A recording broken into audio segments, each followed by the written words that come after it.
மூலம் பாடம் அதில் வந்து நிறைவர்க்க எண்கள் உங்களுக்கு தெரிஞ்சுக்கணும். எப்படி ஒண்டால் பெருக்கினீங்க இருந்துச்சுன்னா வாரது உண்டு, ரெண்டால் பெருக்கினா 4, 3ஆல் பெருக்கினா 9. இப்படி அந்த நம்பர் அதே நம்பரால் பெருக்கி வர இந்த எண்களுக்கு பெயர் நிறைவர்க்க எண்கள், இல்லாட்டி சதுர எண்கள்னு சொல்லியும் அதுக்கு நாங்கள் சொல்கிறேன்.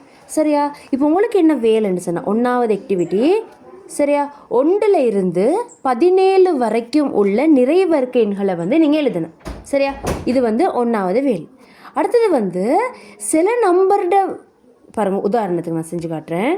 இப்போ 1 சரியா, 2 4, 3 9, 4 16, 5 எவ்வளோ 25.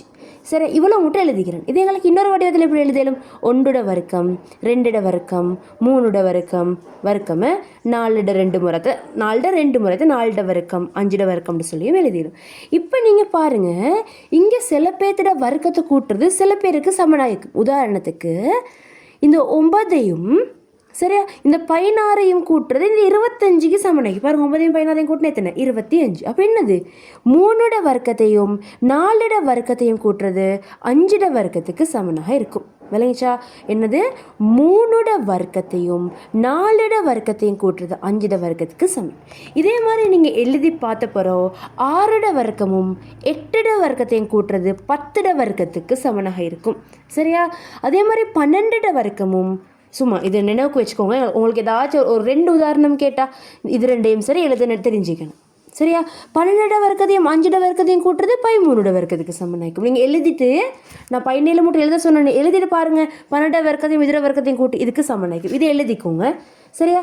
அடுத்து வந்து 9 வர்க்கத்தையும் 12 வர்க்கத்தையும் கூட்டுறது 15 வர்க்கத்துக்கு சமனாகும். இதெல்லாம் வந்து நீங்கள் கொஞ்சம் எழுதிக்கோங்க. சரியா? நீங்கள் 17 மட்டும் வர்க்கத்தை எழுதிட்டு பாருங்கள். 6 வர்க்கம் எத்தனை, 8 வர்க்கம் எத்தனை கூட்டி பாருங்கள். 10 வர்க்கத்துக்கு சமனாக வருதாண்டு அப்படி செஞ்சு பாருங்கள். சரியா? இதை எழுதிக்கோங்க. சரியா? அடுத்தது வந்து இந்த வர்க்க மூலம் வந்து யார் யார் இந்த நிறைவர்க்க எண்கள்னு சொல்லி பார்க்க இன்னொரு மெத்தட் உண்டு. இது ஒற்றை எண்களின் கூட்டுத்தொகை. 1 சரியா போட்டாச்சு. 1 தானே, 1ஐயும் இப்போ 3ஐயும் கூட்டுங்க. கூட்டினா 4. இப்போ 1 3 அடுத்த ஒற்றை எண் எத்தனை? 5. இதை கூட்டினா எத்தனை வருது? 5 3 8 3 9. 9 வந்து 3 வர்க்கம். விளைச்சா? அப்போ யார் எங்களுக்கு இந்த நிறைவர்க்க எண்கள்னு தெரிஞ்சு கொள்றதுக்கு ஒற்றை எண்களோட கூட்டுத்தொகை என்ன செய்யுது? விடையாக வருது. எனக்கு இதே மாதிரி நீங்கள் 1 + 3 + 5 + 7, அடுத்தது 1 + 3 + 5 + 7 + 9 என்னென்ன வர்க்க நம்பர்னு சொல்லி எழுதி வைங்க. சரியா? அடுத்தது வந்து நீங்கள் இந்த நிறைவர்க்க எண்களை எழுதி பார்த்த போகிறோம். சரியா? நிறைவர்க்க எண்களை நீங்கள் எழுதி பார்த்த போகிறோம். பொதுவாக பாருங்கள், 1 1 2 4 3 9 சரியா, 4 16 5 25 6 36 7 49 8 8 எவ்வளோ? 64, 9 9 81, 10 10 100. இதெல்லாம் வந்து வர்க்க நம்பர்ஸ். இப்போ பாருங்கள், பொதுவாக இதில் வர்க்க நம்பர்களோட கடைசி நம்பர் யார் யார் ஆகிக்கிறாங்க? 1 ஆகிக்குது, இல்லாட்டி என்ன வைக்குது? 4 ஆகிக்குது, இல்லாட்டி 9 ஆகிக்குது, இல்லாட்டி 6 கடைசி நம்பர் ஆகிக்குது, இல்லாட்டி 5 கடைசி நம்பர் ஆகிக்குது. சரியா? இல்லாட்டி 0 கடைசி நம்பர் ஆகிக்குது. இங்கே 1 4 5 6 9 0 இந்த நம்பர் தவிர எந்த நம்பராச்சும் வர்க்க மூலத்துக்கு வருதா கடைசி நம்பராக? இல்லை. அப்போ உங்களுக்கு முடிவு செய்யலும். சரி, இப்போ உங்களுக்கு இப்படி தந்துக்கிறான் 272 ஒரு வர்க்க நம்பராக இருக்குமா? எப்படியும் வீக்காது. ஏண்டா வர்க்க நம்பராக இருந்தால் கடைசி நம்பர் இந்த நம்பர்களாக மட்டும் இருக்கும். போட்டுக்கோங்க. நிறைவர்க்க எண்ணாக இருக்க வேண்டும் எனின் ஒன்றினிடத்து இலக்கம் இந்த நம்பர்ஸாக இருக்கணும். அதை வச்சுக்கொண்டு நீங்கள் எனக்கு 832 நிறைவர்க்க நம்பரா, 957 நிறைவர்க்க நம்பரா, 513 நிறைவர்க்க நம்பரான்னு சொல்லி பார்த்து நீங்கள் சொல்லணும். சரியா? கடைசி நம்பரை ஒப்பிட்டு பார்த்து. சரியா? இது ஒரு ஒர்க். மார்க் பண்ணிக்கோங்க ஒர்க்கெல்லாம். சரிதானே? அடுத்தது வந்து இங்கே வர்க்க மூலம்னு சொல்கிறத பதிலாக இந்த குறியீடுகளை வந்து பயன்படுத்துகிறாங்க. உதாரணத்துக்கு 16 வர்க்க மூலம்னு சொல்லி கேட்டால் 16 வர்க்க மூலத்தை இப்படி எழுதினா யாரோட வர்க்கம்? 16 இது வந்து வெளியே வந்துச்சின்னு சொன்னால் 4ன்னு சொல்லி வரும். இது 25 வர்க்க மூலம் 5. அப்போ இந்த வர்க்க மூலம்ன்றதை காட்டுறதுக்கு இந்த குறியீடுகளை பயன்படுத்துகிறாங்க. நாங்கள் வந்து இது பார்த்துக்கிறோம் தானே, சமனுக்கு இங்கால கூட்டல் வந்தால் கழித்தல் வரும், கழித்தல் வந்தால் கூட்டல் வரும், பெருக்கல் சமனை தாண்டினா பிரித்தலாக மாறும், பிரித்தல் சமனை தாண்டினா பெருக்கலாக மாறும்னு சொல்லி பார்த்துக்கிறோம் தானே. அதே மாதிரி இந்த வர்க்க மூலம் சமனை தாண்டினா வர்க்கமாக மாறும்.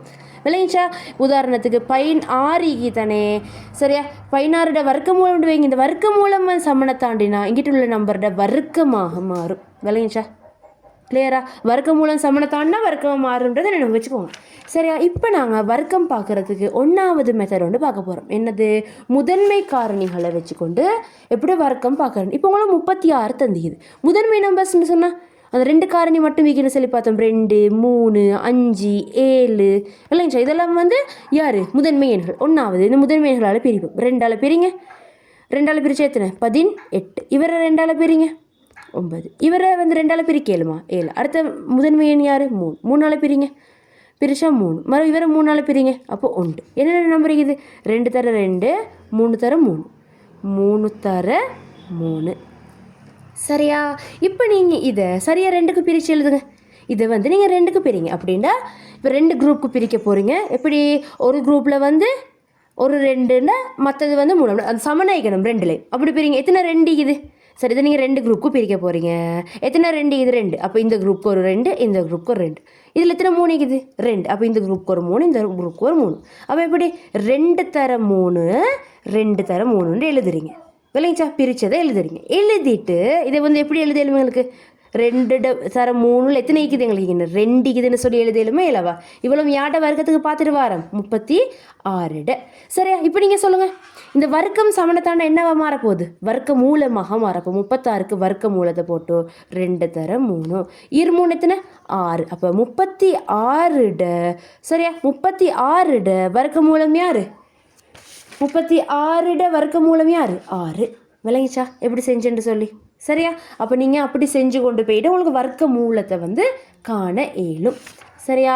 இப்போ பாருங்கள், 576 வர்க்க மூலம் என்னான்னு நீங்கள் இப்படி பிரித்து முதன்மை எண்களால் போனீங்கன்னு சொன்னால் உங்களுக்கு வரப்போகிற நம்பர் 2 தர 2 தர 2 தர 2 தர 2 தர 2 தர 3 தர 3. நீங்கள் பிரித்து கொண்டு போனால் உங்களுக்கு இந்த இப்படி வரும். சரியா? இப்போ இதே சமண பிரிங்க. எத்தனை? 8 2 இது 1 2 3 4 5 6 6 2 இது. அப்போ 2 பக்கமும் 3 3 2 கொடுக்கணும். இங்கே இந்த 3 2, இங்கிட்ட 3 2. அடுத்து 3 எத்தனை இது? 2 இது. அப்போ இங்கிட்ட ஒரு 3, இங்கிட்ட ஒரு 3 கொடுத்தாச்சு. சரியா? இப்போ பிரக்கெட்டை மூடுங்க. இப்போ பாருங்கள், 2 ஒரே மாதிரி தானே. அதனால் 2 தர 2 தர 2 தர 3 என்ன எழுதலும்? இதை மாதிரி 2 இதுன்னு சொல்கிறதுக்கு தான் ஒருக்கா போட்டு 2ன்னு போட்டிக்கிறோம். சரியா? இது வந்து யாட வர்க்கம் நாங்கள் பார்த்து கொண்டு வரேன். 576. இந்த வர்க்கம் அங்கால போனால் வர்க்க மூலமாக மாறும். 576. இது வந்து இங்கால போனால் இந்த மாக்கா மாறுச்சு. அப்போ இங்கால மிஞ்சிக்கிற யார்? 2 தர 2 தர 2 தர இந்த 3 மிஞ்சிக்குது. இப்போ பெருக்குங்க. நீங்கள் இதை பெருக்கி பார்த்தீங்கன்னு சொன்னால் 2 4 4 2 8 8 3 24. பாருங்கள், 576 வர்க்க மூலம் எத்தனை? 24 என்று சொல்லி விட வரப்போகுது. விளங்கிச்சா? என்ன செய்கிறோம் நாங்கள்? பாருங்கள், இன்னொரு கடை 36 செஞ்சு காட்டுறேன். 36 முதன்மை நம்பர்களால் பிரிக்கிறேன். 1 2ஆல் 2ஆல் பிரிச்சிங்கன்னு சொன்னால் எத்தனை வந்துச்சு? 18. இவரை 2ஆல் பிரித்தா 9. இவரை 3ஆல் பிரித்தா இங்கே 3ஆல் பிரித்தா 2ஆல் பிரிக்கலாம் சுட்டி. 9 3ஆல் பிரித்தா 3 3 3ஆல் பிரிச்சிங்கன்னு சொன்னால் இப்போ 1. இப்போ என்னது? 2 தர 2 தர 3 தர 3. யாருடது? யாரு நம்பர்? 36க்கு. இப்போ 36 போட்டிங்க. எப்படி பிரித்து எழுதணும்னு சொன்ன 2 முறை. எத்தனை? 2 2 இருக்குது. அப்புறம் நீங்கள் எப்படியும் 2 குரூப்பு பிரிக்க போகிறீங்க.